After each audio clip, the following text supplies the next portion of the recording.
Okay, so today what I thought I would focus on was when we're planning a plein air trip, what is the planning that goes on? And I kind of learned this by experience myself because I painted at the Grand Canyon plein air and a lot of events, and that's a very overwhelming and sort of those scenes where you walk up to and it's like an awe moment, and you want to paint the whole thing, which does not work in plein air. So today I thought, well, why not think about Lake Tahoe?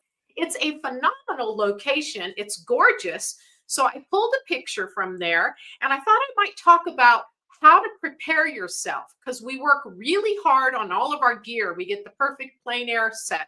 We have the perfect brushes. But then what do we do when we think about the actual activity that we're going to go and do? So I'm going to take you through some steps and some things that I've done over the past, just plein air itself. And you can use this information no matter where you're going, whenever you're painting anywhere. So I pulled an image up. That's a picture of Lake Tahoe. Imagine walking up to the scene and you're like, holy moly, look at this. It's like phenomenal. What are we going to paint? So, first off, we want to start thinking maybe for plein air, depending on what level you're at. But I even still do this, and I've been painting plein air for 45 years. I sometimes will sneak in and go more intimate. Shows you this scene where what if I used my viewfinder and I start zooming around and start cropping areas out there? Well, when you look at that right there, you can see those two white arrows were showing kind of the water and the sky are very close to the same size and same shape. Maybe that could be like a little boring. The next slide, let's look at that and maybe let's put more water in the scene because honestly, the sky is okay. It's not over dramatic, but the water is beautiful. So maybe we would want to think about that. So this is what you should be doing when you're out on location. But why not think about this prior to before you even leave on your trip? Start doing a little bit of homework about the place that you're going. So the next slide, but there's some figures in that original scene. And when you're out plein air painting, you move things all around. You can move trees, uh, move rocks. So why not, if that little raft with those people was moved into this scene, and the people down in the bottom left corner or center, they're too low in the picture. What if they were moved up? So the next slide, those people into the scene. So these are the things that you'll do out there as well, but I do this in the studio as well when I am prepping.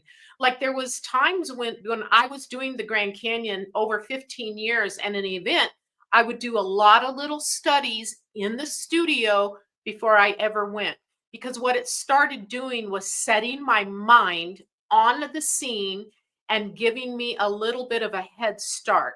I will show you what you can do for homework, but I've also got, well, you can see some right here. Matter of fact, it's right behind me. But this is just a piece of canvas that I take down on a board.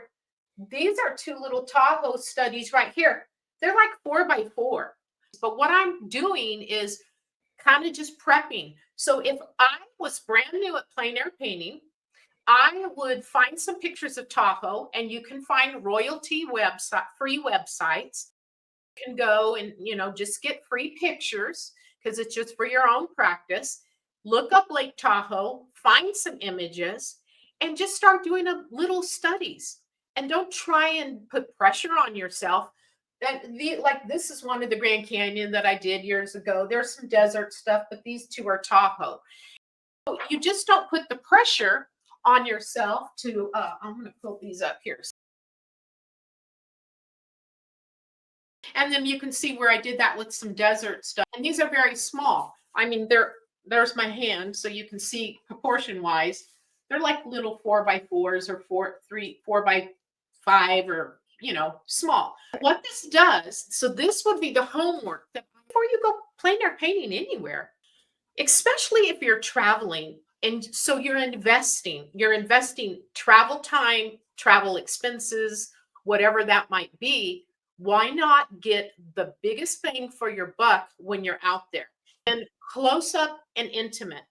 This is what I want to talk about today. And in my demo, I'm going to show you that too, where instead of painting the whole grand scene, shoot images of that.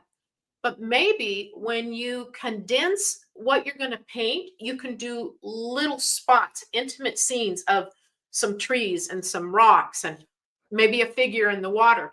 Then you take home a collection of those that you have to learn from and then work, if you want to do the grand scene, then you have opportunities to do it. But what I want is for you to have success on site. There's success in the fun of it. Who doesn't want to paint better? Okay, so I did some drawing here because I wanted to speed this up for the time element. So what I did was, this is a linen panel. I drew on with vine charcoal. I sealed the drawing with a fixative. Then I just put a warm, very light peachy wash over it. It's not showing up on the camera as much, but there's just a faint one. Sometimes when I go out plein air painting, I will just put a very thin wash. And depending, this is another thing about studying where you're going. Like these peach tones, I would use at the Grand Canyon all the time because it's predominantly the blue grays. Where we're going, there's a lot of maybe greens and things. So to me, a peachy color would work. So I'll probably even tone some of my panels before I go to Tahoe.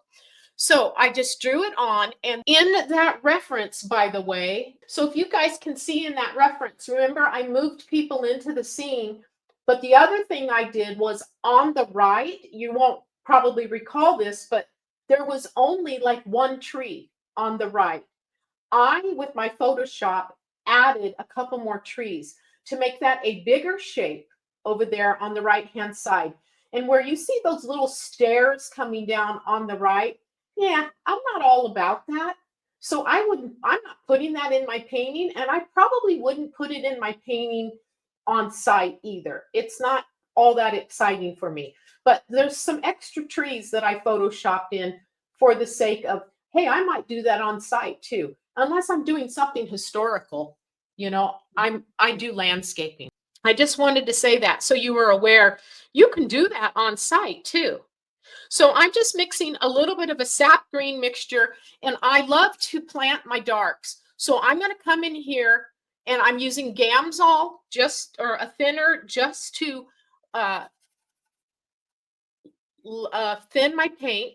And I'm using just a filbert brush here. I just want to suggest the shapes of these big trees.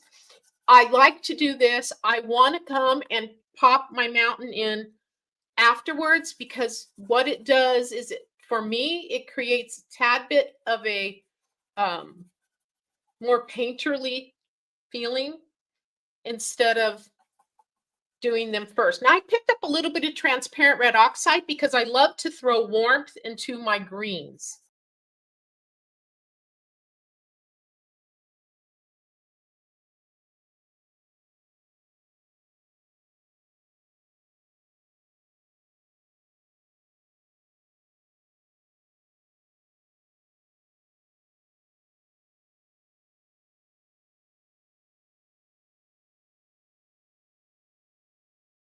Even when I'm doing a cloud scene and it's all predominantly a cloudscape with a little bit of low-lying land, I always anchor a dark. Now, when we go to Tahoe, you guys, don't paint Christmas trees. Can you elaborate on that? So, what's the difference between painting a Christmas tree and painting what you're seeing? So Christmas trees are so perfect. The ones that we get that are just so beautiful and perfect. Like this one, I wasn't even looking at my photo because I'm in a hurry. But look at this one right here, is missing part of that side right there. Oh, I see. So, don't make perfect trees, make observational trees. Exactly. That was the perfect example of not paying attention to my subject because I'm kind of in a hurry here. And it's always kind of nerve-wracking when you're doing demos.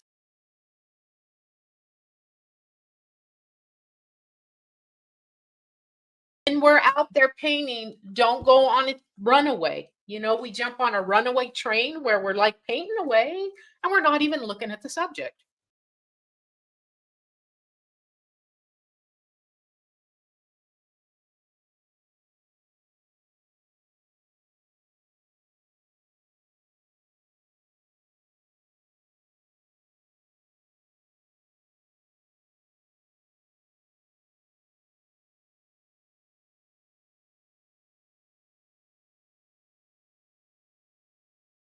Through a little bit of Viridian green in a few areas as well. So once I do that, then I'm going to I'm going to show you guys such a cool way that you can paint your rocks up there in Lake Tahoe as well. But I think what I might do is go ahead and let's just throw in a back mountain really quick. Then I'm going to jump down here. I didn't do a lot of intricate stuff on purpose because of time.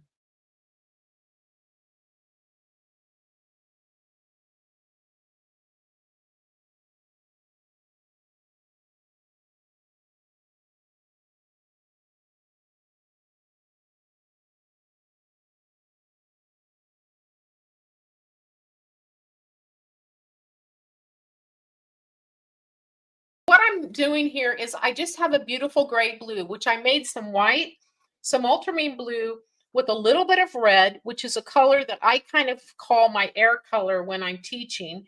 And then I've grayed it with just a tad bit more cad orange, just to give a little bit of a gray. Now, make sure when you're doing your mountains in Tahoe, I think we ought to probably see the blues in them, but occasionally I've seen people try to run brown. Stay blue and cool. So now the one in front is a little bit darker. And here's the thing, you get to make the decisions when you're out painting. And I probably lean towards going a little bit lighter value on my mountains than what they are in real life, because I can get more distance. I think sometimes plein air, it's real easy to paint too dark.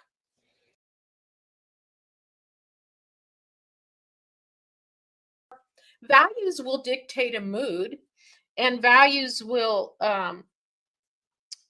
also dictate different atmosphere and things like that. So, I think values run through no matter what kind of style you're doing. Even if you're doing abstract, if you think about it, values are your lights and darks. So it's about this, right? So how busy do I want to get with my mountain range will be, the question. But don't get too caught up in that area for too long.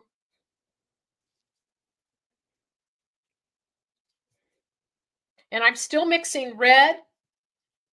Okay, this is my mixture for this close mountain, which is white, ultramarine blue deep, and a cad red light. Now, as this gets down towards the bank, the horizon line down here, there are some slight greens. So I'm just going to use a little bit of a yellow ochre mixture into what I'm working with right now. And I don't want to overdo it. I just want to suggest that there is some green back here, but I don't want it to be dark. I don't want it to be too light. I'm like Goldilocks. Just perfect.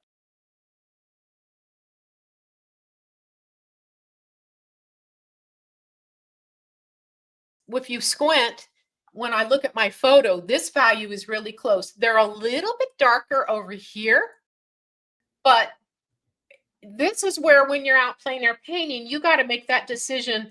Does that really matter? It does not, because look at the small space. That's not what this scene is about. I don't want you to get hung up by some pretty intricate trees that I did real dark back there. And I mean, you've got to know what your subject is about, and what's on the plate that is your favorite taste. What is it that, you just can't wait to take a bite out of? Which for me is the rocks in this water. So that just sets that off. And since I'm up there, I'm just going to throw in the blue. Now, this is way bluer back here because we're not seeing down into the water like we are here. It's way bluer. It's further away, obviously. It's got a lot of reflections from the sky. So I'm going to just grab some of the same mixtures. So when I talk about that white and ultramarine blue and red, what I call it air and atmosphere, I'm able to get my students to think about carrying that through the whole painting because you get color harmony that way.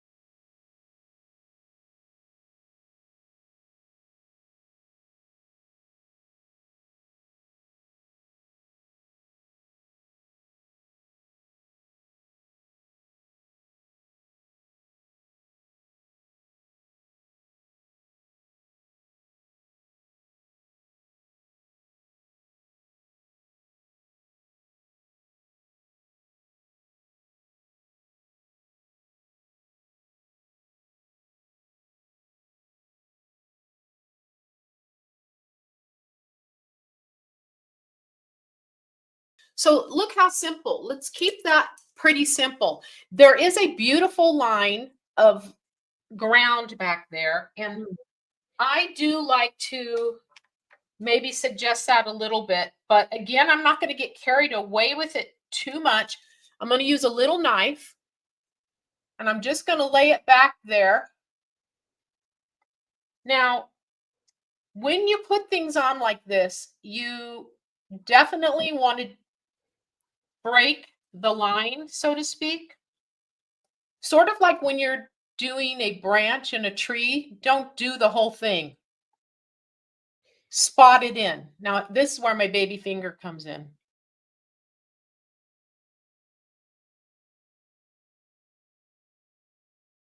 To suggest, I want a little bit of ground back there. Now, I would probably place some of it up. But what it does is it breaks this dark green line to the blue. It acts a little bit as a transition.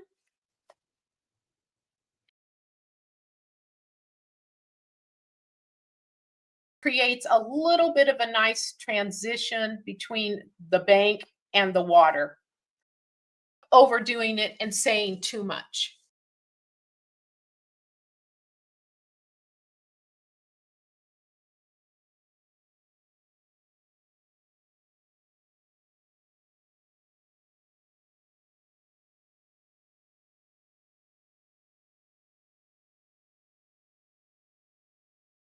So now I want to talk about this big area here, because I'm so excited about the rocks that we're going to see at Lake Tahoe. I'm super excited about that.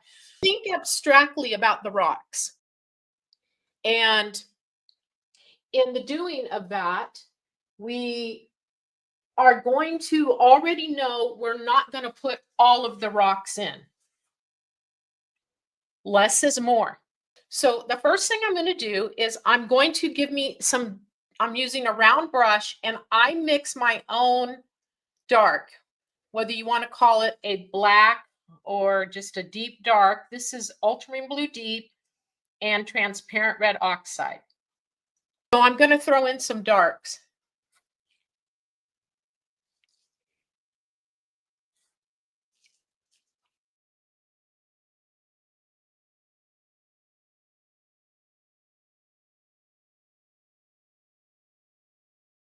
So what I'm going to do is I take my dark color and I mix it with my blue that I call air. Now I do a lot of what I call dirty brush where it's not over mixed. And I'm going to just come up here and I'm going to speed this up a little bit. I'm using some multiple colors. I'm throwing a little orange, a little bit of my black, and a little bit of air color. And I probably would have taken a little more time with those darks, but now the pressure is on. See the blue?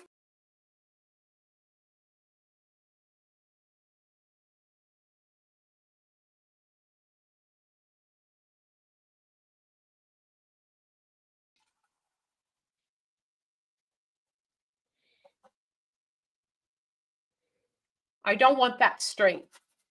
Like we want this to be rocky, so we'll pull a rock up.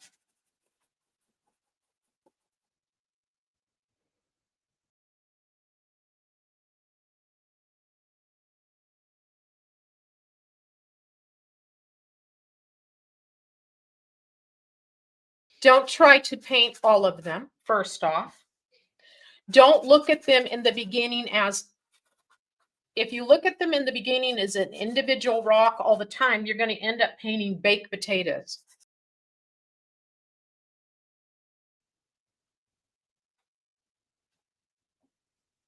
At that point, when I just get a little bit covered like that, I'm going to go back in and I'm going to reestablish some of these darks. I would have liked to have a few more of these darks, but I didn't have the time, so I'm going to just put a few. Now we're going to see a lot of this type of stuff, it looks like. Like I would be careful with too much of that. If I'm not doing something historical, this could get a little bit boring. Do you understand those angles on those rocks where they're all kind of like angling? It doesn't excite me.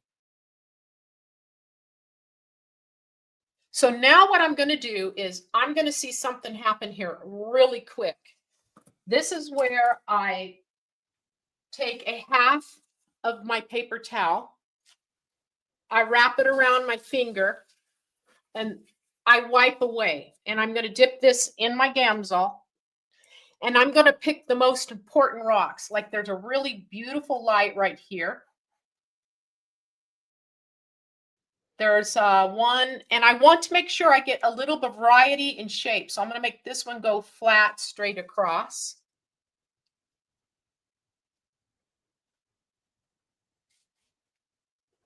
And I'm seeing a little bit of my charcoal drawing showing up, but that doesn't matter.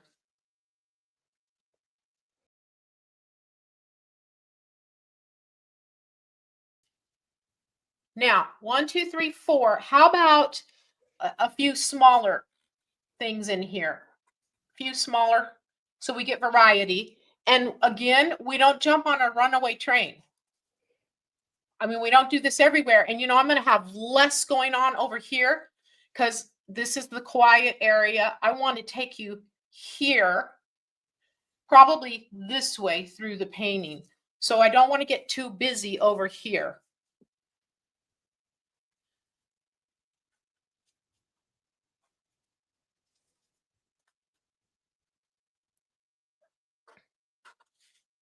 I won't be putting the people in. I'm not going to have time.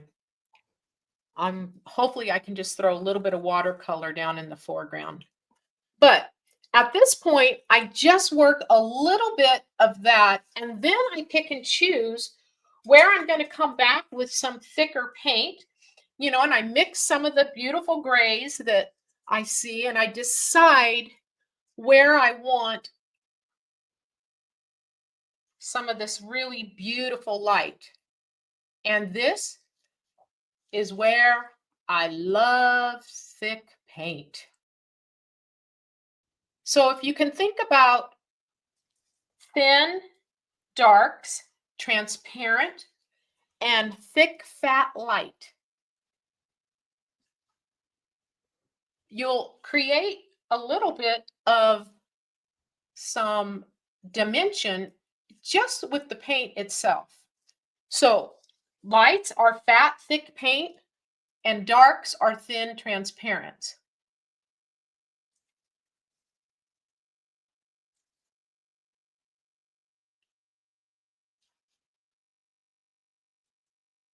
Now there's another step to this. I'm working really, really, really fast. So I'm not getting to design these like I really would like to.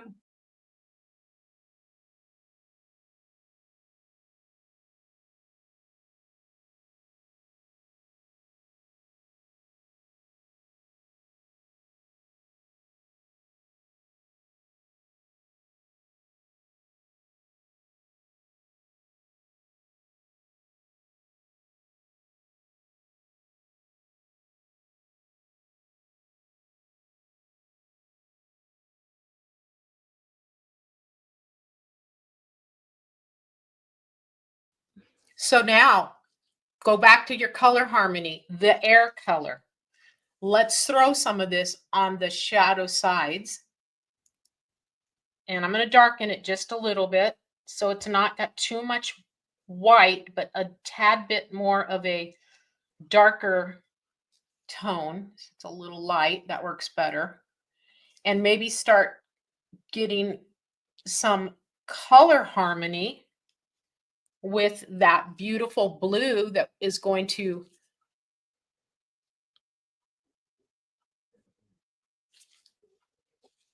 notice too. I'm not licking the canvas, but I'm laying on a stroke and I'm letting it be. Spontaneity, plein air, oh, is the key to the real jewels. I'm going to pull some stuff up in front of those trees really quick. Plant those trees by taking your ground color, whatever that might be, and flicking up in front of them. Let stuff happen up there in front of them. It helps plant them. Not going to have time to finish them either. But I think this is going to enough that it's going to give people a little bit of an idea, because it was mostly those rocks that I really wanted to try and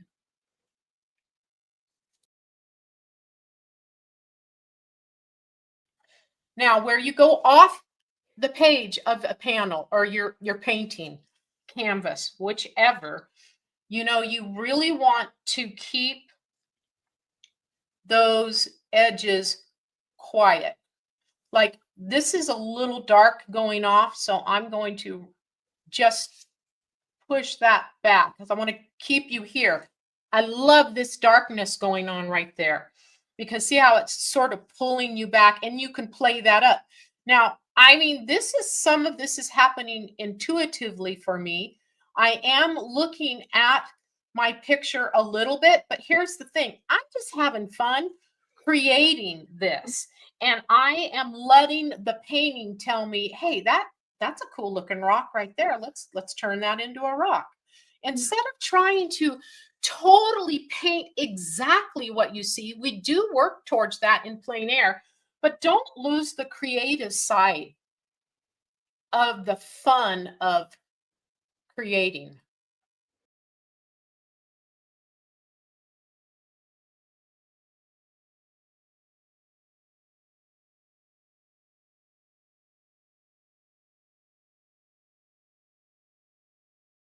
the chat about painting rocks. You've really excited people about rock painting today. And even if you're on the beach, you can use this type of stuff for a sandy beach. Now, when I'm taking some greens, I mixed a little bit of a sap green. I like to make my own sap green because I got bored with tube sap green, so I just use an ultramarine blue and a transparent orange. So what I'm doing is I'm making sure that I get the deep darks right up here.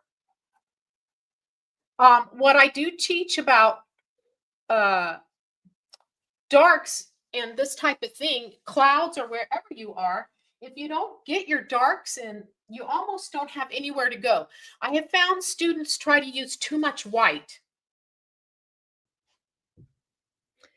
Now I mixed some blues and a little bit of iridian and some Savaire's blue, which is very similar to cerulean, to get this aqua color. And then there's warms in there, so why not just grab don't overmix your paints. Grab a little bit of yellow ochre. Grabbed a little bit of yellow ochre on the brush. I'm just going to like pull it across for some warmth. and not make it mix in there completely. Now you can kind of see how that. Now let's talk about the air color. All right, I'm going to grab some of that air color because I do see down this side in the photo, there's sort of some blue violets. So why not pull some of this down in here? So we've got it in the base. We know it's going to mix beautifully with the green. It's not a dangerous color to use, but what we're doing is now we're pulling that color throughout.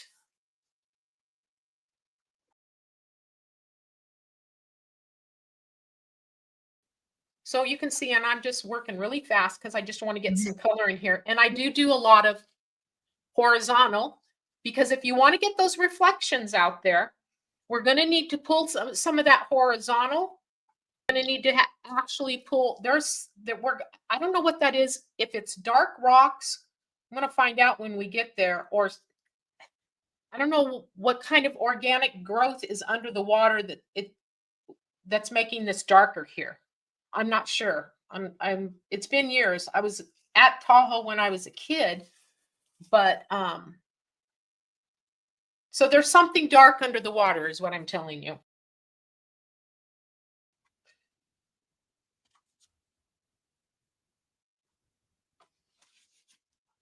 I wipe this brush off every time. And I'm not using a soft brush right now. I'm using a big bristle brush. And I'm just sort of pulling a little bit.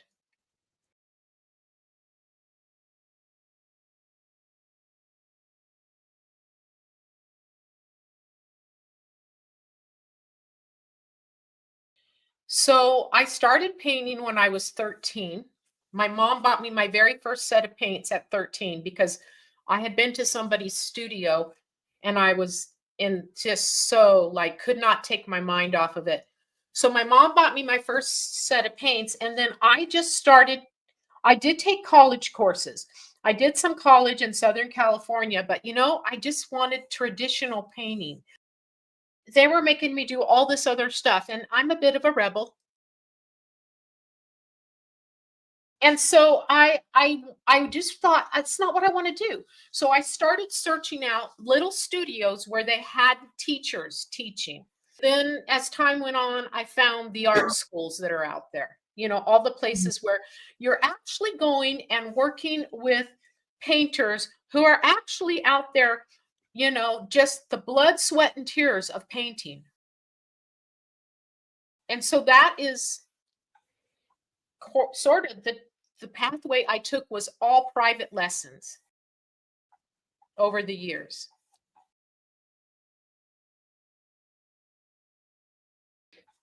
Well, when I was younger, no, but when I was 28, I hit my first plein air workshop up in Yosemite. And that was where it took off for me. And then I moved to Santa Fe. And of course, the plein air movement was just kind of getting going in the early 90s.